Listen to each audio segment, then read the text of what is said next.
Farah Kessri, bonjour. Je montre la couverture très rigolote de votre livre, coécrit avec Michel Simès, Même pas bête, les 5 sens comparant l'homme et l'animal chez Glénat Jeunesse. Alors vous parlez beaucoup du toucher et on découvre, enfin entre autres du toucher, on découvre que le toucher a un rôle très important dans cette fameuse intelligence collective qui nous fascine avec ces bancs de poissons, ces nuées d'oiseaux. Quel est le rapport finalement ? En fait, le toucher, c'est le sens le plus important parce que c'est le premier qui va nous permettre de prendre conscience de notre environnement, et ça, quelle que soit l'espèce. Et c'est aussi le sens qui va nous permettre de prendre conscience de nous-mêmes, de notre corps, par rapport à l'environnement. Une fois qu'on a conscience de ça, c'est-à-dire qu'on sait que ce qu'on touche n'est pas nous, mais autre chose que nous, eh bien on peut communiquer. C'est ça qui permet de communiquer et de capter les informations autour. Les informations, c'est ce qui fait vraiment le développement aussi cérébral, ce qui fait qu'on peut communiquer avec autrui et construire une relation avec autrui. Et ça, c'est valable pour n'importe quelle autre espèce, que ça soit un insecte, un oiseau ou même un grand cétacé.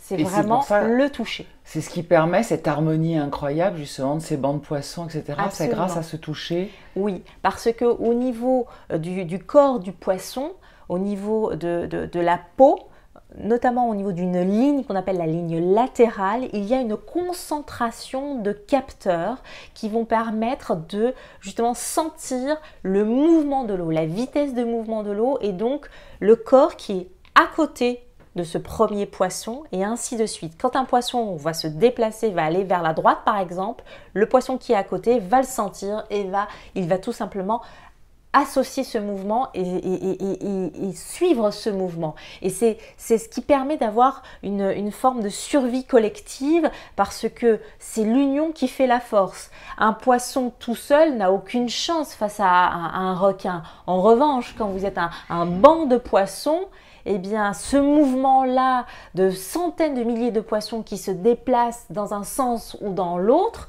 eh bien, c'est beaucoup plus difficile à capturer. Et c'est à peu près la même logique quand vous voyez, par exemple, des moineaux dans le changement de saison, quand ils font faire leur migration vers les pays chauds, souvent en octobre jusqu'à parfois novembre, ça dépend. Eh bien, vous avez ces murmurations qu'on appelle, ces grands groupes d'oiseaux, surtout à la tombée de la nuit, quand ils vont se regrouper pour aller dormir dans un endroit bien particulier. Et bien là encore, au niveau des plumes, à la racine des plumes, il y a des capteurs, et c'est ces capteurs-là qui vont permettre de sentir le mouvement de chaque autre oiseau qui est autour. Chaque oiseau peut sentir le mouvement de ces 4 à 6 oiseaux autour de lui. Magnifique exemple pour les humains, en tout cas, de cohérence comme ça du groupe. C'est vrai. Merci. Je vous en prie.